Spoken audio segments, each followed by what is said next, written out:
Chittagong medical college হাসপাতালে কর্মরত Acme farmer area manager Mohammad Walid Hossain থেকে ফারিয়ার নাম ব্যবহার করে কিছু দুষ্কৃতিকারী চিহ্নিত চাঁদাবাজ হাবিব গং ও তার দোসরদের কাছ থেকে চাঁদাবাজির মাধ্যমে আত্মসাৎ করা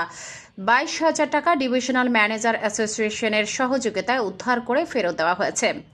আজ সকালে চমিক হাসপাতালের নার্সিং ক্যান্টিনের সামনে এই উদ্ধারকৃত টাকা হস্তান্তর করা হয়।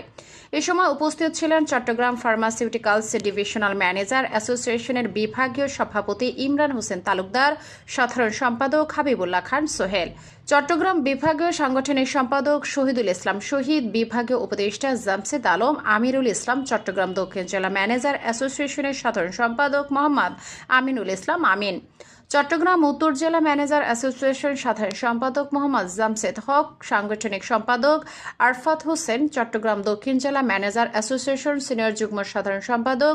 DH মঞ্জুর, চট্টগ্রাম মহানগর ম্যানেজার অ্যাসোসিয়েশনের সভাপতি আশরাফ উদ্দিন, সাধারণ সম্পাদক তবারক হোসেন নিলয়, সাংগঠনিক সম্পাদক Zakir Hossain, Chittagong medical college manager association সভাপতি ওয়ালিদ হোসেন, সাধারণ সম্পাদক মিজানুর রহমান মিজান, আগ্রাবাদ মা ও শিশু হাসপাতালের ম্যানেজার অ্যাসোসিয়েশনের সভাপতি সুমন দে, সাধারণ সম্পাদক নিজাম উদ্দিন প্রমুখ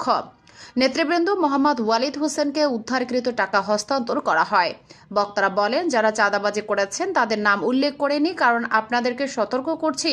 এখনো সময় আছে। যারা দেশে হাবিবগঞ্জের নেতৃত্বে যে চাঁদাবাজি সংঘটিত হয়েছে সে টাকা অতি সত্বর ফেরত দিয়ে ভুক্তভোগীর নিকট হস্তান্তর করুন, অন্যথায় আপনাদের চরম মাশুল গুনতে হবে।